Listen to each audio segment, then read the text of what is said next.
message aujourd'hui s'intitule le thème. La grâce, l'amour et la communion de la Trinité sont avec nous tous. Êtes-vous fan des émissions de télévision sur la rénovation? Tout le monde n'est pas fan de la télé-réalité. Pour moi, pas souvent. Pourtant, beaucoup de gens aiment regarder la restauration et la rénovation de vieilles maisons et de vieux bâtiments. Des chaînes entières sont consacrées à montrer comment quelque chose de vieux, d'usé et de délabré peut être transformé en quelque chose de beau et d'utile à nouveau. Les planchers sont réparés, les murs sont reconstruits, et ce qui semblait autrefois bon pour une décharge redeviennent une maison, et une belle maison.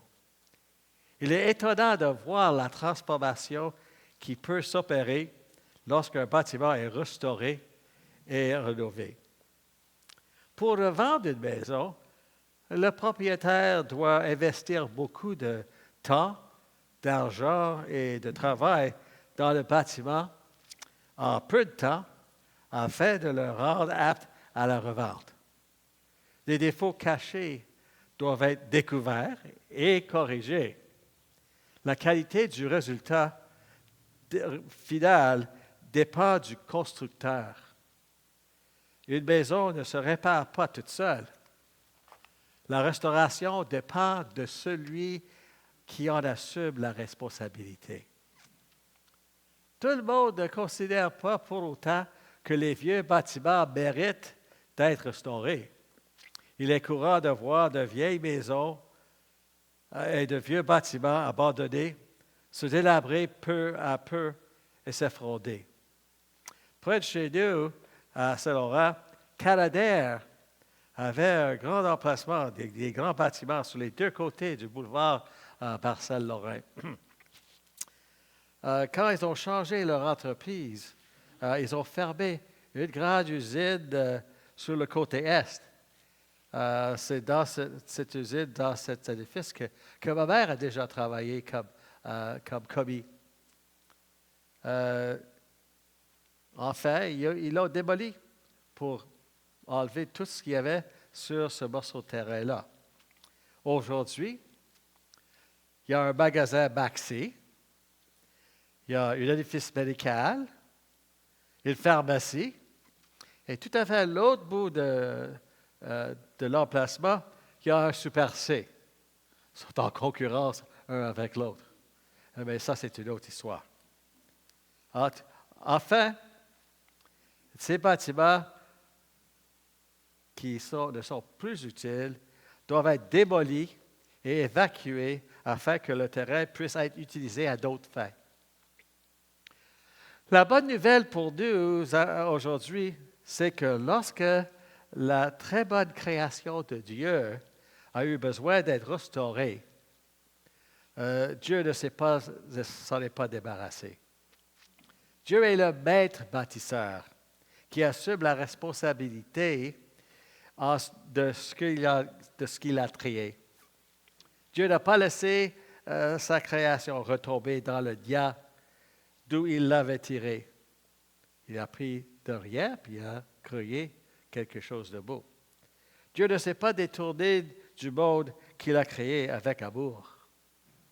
Au contraire, Dieu a investi tout ce qu'il a et tout ce qu'il est pour le restaurer et le renouveler.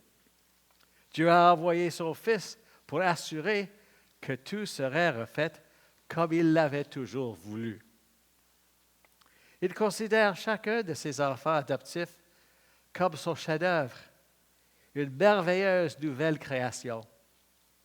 Dieu a œuvré et continuera à œuvrer pour restaurer, rénover et recréer sa création jusqu'à ce que l'œuvre soit achevée au complet. Dieu est avec nous et c'est là notre espérance en ce dimanche de la Trinité. La grâce, l'amour et la communion de la Trinité sont avec nous tous. Comme nous l'avons dit, ce dimanche est celui de la Sainte Trinité. Et pourquoi les chrétiens consacrent-ils tout un dimanche à la célébration de la Trinité? La compréhension de la Trinité est essentielle pour savoir correctement qui est Dieu. Elle est essentielle pour nous comprendre nous-mêmes, pour nous comprendre nous-mêmes. Sans ça, on a difficulté. Et c'est pour qu'on puisse comprendre aussi la logique de l'univers. Les chrétiens croient que Dieu est un seul Dieu qui existe en tant que Père, Fils et Saint-Esprit. 3 personnes, un seul Dieu. Un seul Dieu vivant. Dans Genèse, nous lisons comment Dieu, la parole et l'Esprit ont créé toutes choses. Le Père crée à travers sa parole qui est le Fils, et l'Esprit apporte la vie et l'ordre. Depuis le début, le Père, le Fils et l'Esprit travaillent ensemble. Les êtres humains ont été créés à la ressemblance, à l'image de ce Dieu trinitaire. Trinitaire, trine, signifie composé de 3. Elle nous rappelle que Dieu n'est pas un Dieu solitaire et égoïste. Dieu est une famille relationnelle d'amour. C'est un Dieu relationnel d'amour. Dieu le Père, Dieu le Fils et Dieu l'Esprit sont unis dans l'amour. Et Dieu nous a créés à son image. À son image signifie que les humains ont été créés pour ressembler à Dieu, à bien des égards, capables d'aimer, capables de créer, de penser, capables de faire des choix et de vivre dans les relations. Cela ne veut pas dire que nous ressemblons physiquement à Dieu. Cela signifie que nous reflétons le caractère et la nature relationnelle de Dieu. Nous avons été créés pour refléter l'amour du Père, la grâce du Fils et la communion de l'Esprit. Dans Genèse, nous lisons également que la création de Dieu était bonne. Mais cela n'est pas resté ainsi. Non, nous avons choisi de nous détourner de Dieu et nous avons apporté le brisement dans le monde. Vous le voyez tout partout. Le monde a besoin d'une bonne rénovation.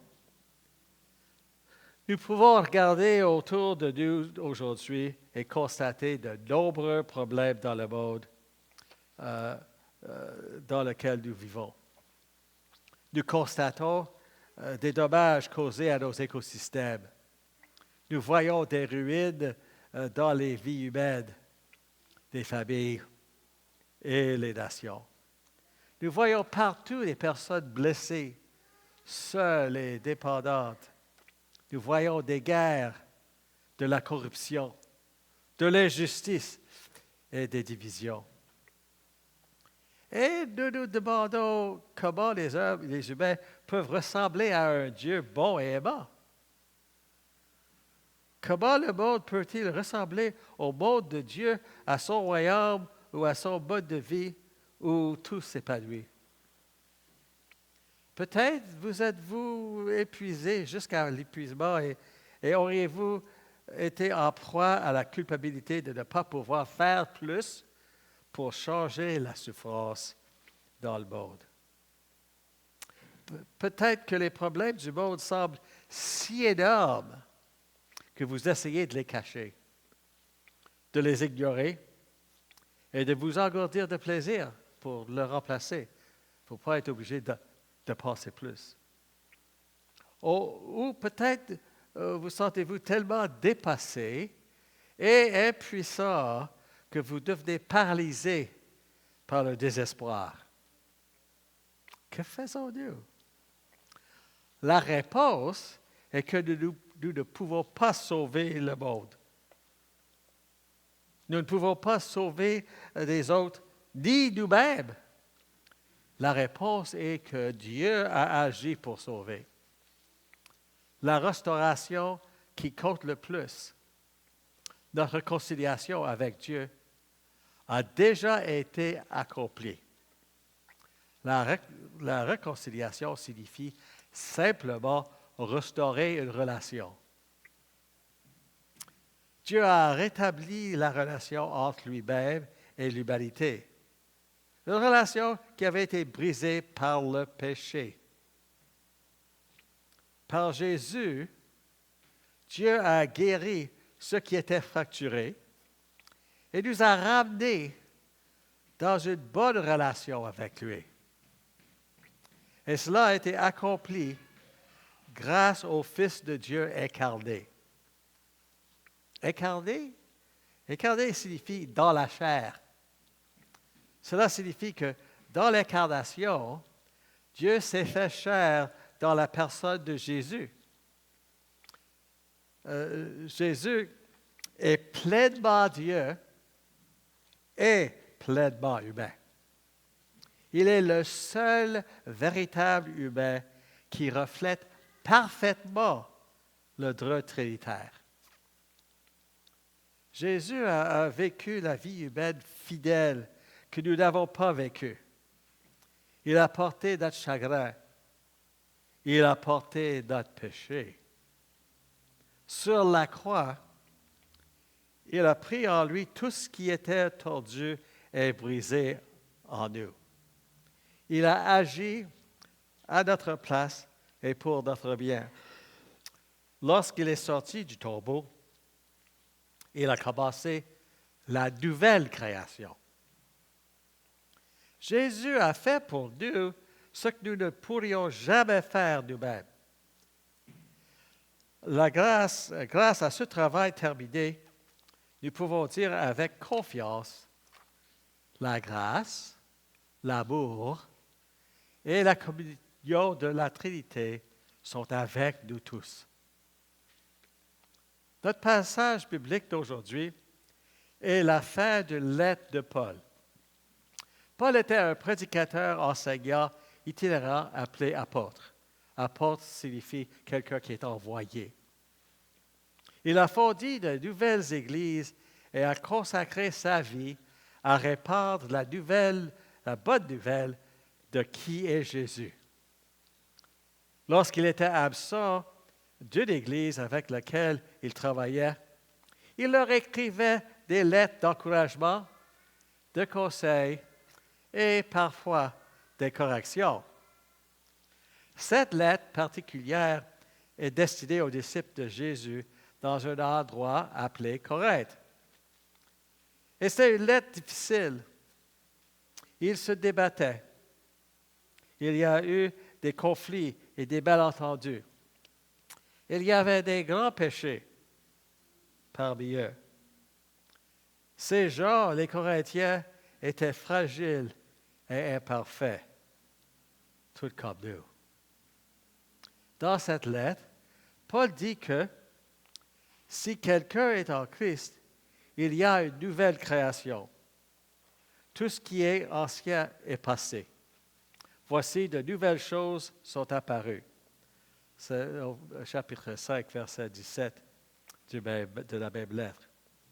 Et il est utile de dire que signifie en Christ. Cela signifie appartenir à Jésus et partager sa vie.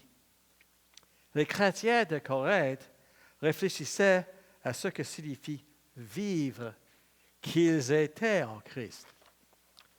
Mais ces derniers mots contiennent un véritable sentiment d'espoir.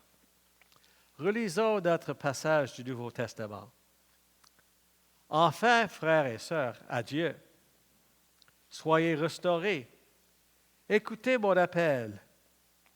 Accordez-vous ensemble. Vivez en paix.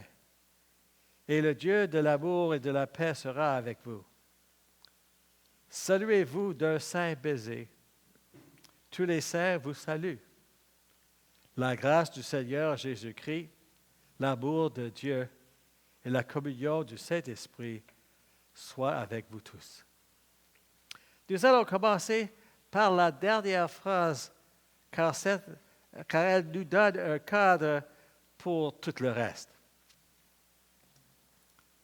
Bravo! La grâce du Seigneur Jésus-Christ, l'amour de Dieu, la communion du Saint-Esprit. C'est une magnifique illustration de la Trinité. La grâce de Jésus. La grâce signifie don. Jésus a généreusement donné sa vie pour nous, nous accordant le pardon par le don de la grâce. L'amour de notre Dieu Père, l'amour de Dieu démontre son engagement indéfectible envers ses enfants. Le Père t'aime. Il a tant aimé le monde qu'il a envoyé son Fils unique. La communion signifie vie partagée, appartenance, union. L'Esprit vous conduit dans une communion vivante, une relation juste avec le Père et le Fils. La Trinité a toujours travaillé ensemble pour nous sauver et nous libérer. La Trinité a restauré la création. C'est la vérité qui ancre le reste du passage. Alors, écoutons à nouveau le verset 11. Soyez restaurés. Écoutez mon appel. Accordez-vous ensemble. Vivez en paix. Être restauré ou être complet dans certaines traductions n'est pas une exigence qu'ils se réparent ou qu'ils se rénovent eux-mêmes par la seule force de leur volonté. Non, pas du tout. C'est une invitation à recevoir ce que Dieu a déjà donné. Pas de les encourage, pas non plus à ignorer leurs défauts ou leurs problèmes. Ils peuvent affronter leur lutte à la lumière de ce que Dieu a déjà fait pour eux en Jésus-Christ. Ils peuvent avoir de l'espoir en luttant avec la vie et ses défis. Cet espoir et cette même invitation sont pour nous.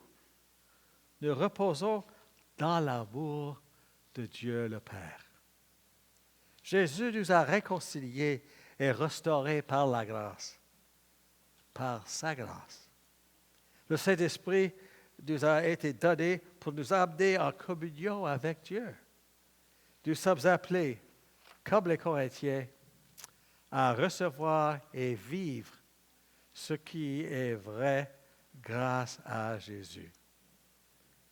Paul poursuit en disant, « Soyez d'accord les uns avec les autres. » Ce n'est pas une tâche facile pour nous, les humains. Comment pourrions-nous jamais être d'accord les uns avec les autres alors que nous sommes tous si différents? Quand nous regardons Dieu, et nous sommes faits à son image, nous voyons une unité dans la diversité. Nous voyons trois personnes uniques et égales en un seul être. Leur unité n'est pas forcée. C'est l'harmonie de l'amour. Et notre unité découle de l'harmonie et de l'unité du Père, du Fils et de l'Esprit.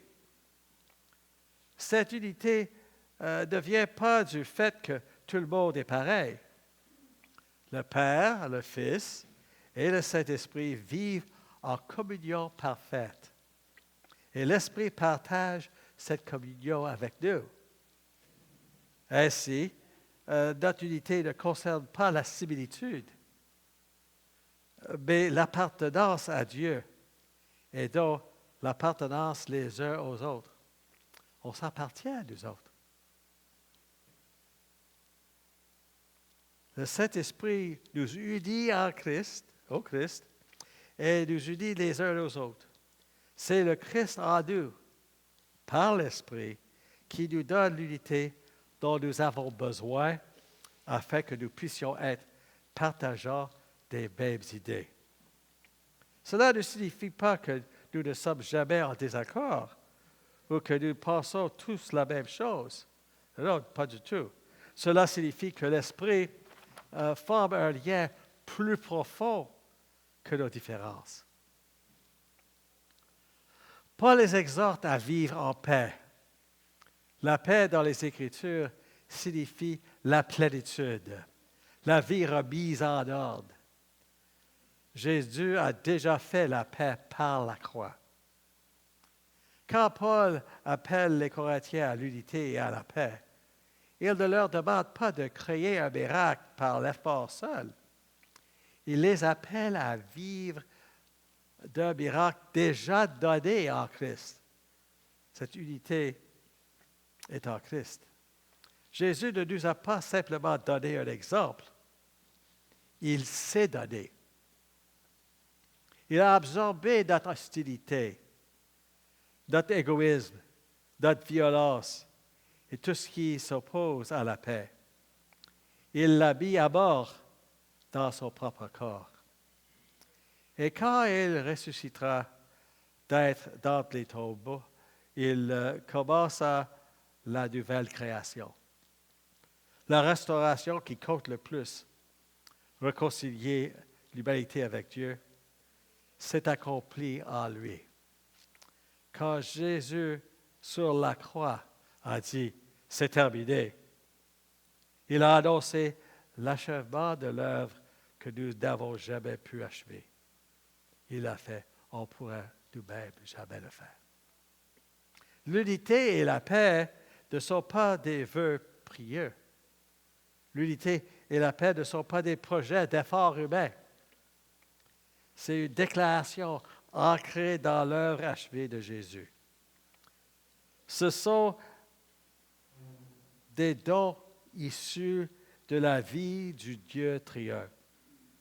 Et encore une fois, nous entendons le cœur de l'Évangile. La grâce, l'amour et la communion de la Trinité sont avec nous tous. Les humains sont aujourd'hui en Christ, restaurés à leur dignité en tant que porteurs de l'image de Dieu. Les humains sont également restaurés en Christ à leur rôle de gardiens de la création de Dieu.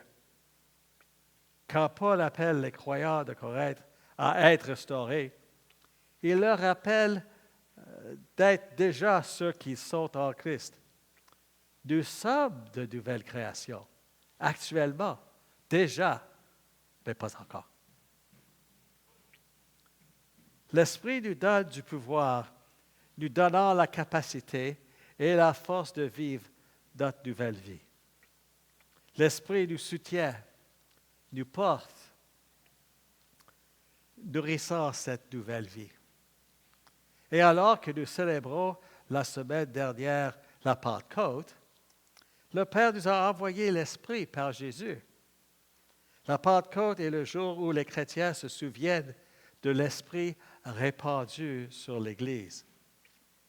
Aujourd'hui, comme anciennement à Corinthe, notre unité, notre amour et notre paix sont une manifestation de la présence de Dieu en Christ par le Saint-Esprit. Nous grandissons par l'Esprit en Christ. Nous sommes en cours de grandir.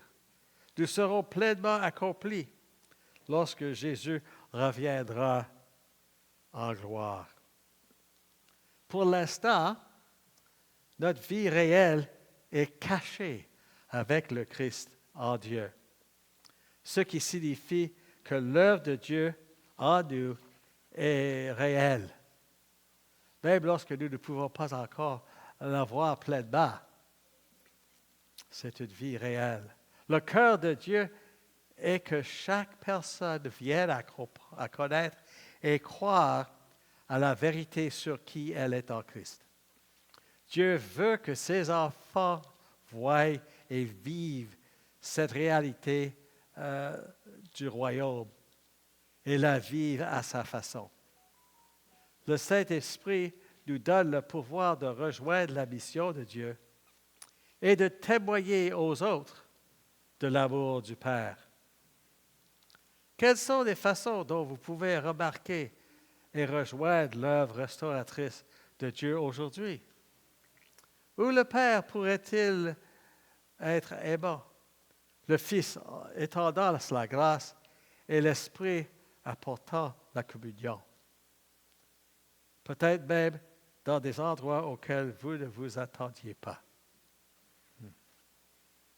La mission est l'œuvre de Dieu avant d'être la nôtre. Dieu restaure et rachète son monde. Nous sommes invités à partager ce qu'il a fait déjà. Nous pouvons rejoindre la mission de Jésus parce que la grâce, l'amour et la communion de la Trinité sont avec nous tous. Le renouveau, la rénovation de la création n'est pas encore entièrement terminé.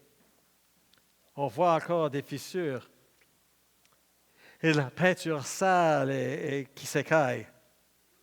Mais la fondation est sécurisée. Elle a été sécurisée en Christ.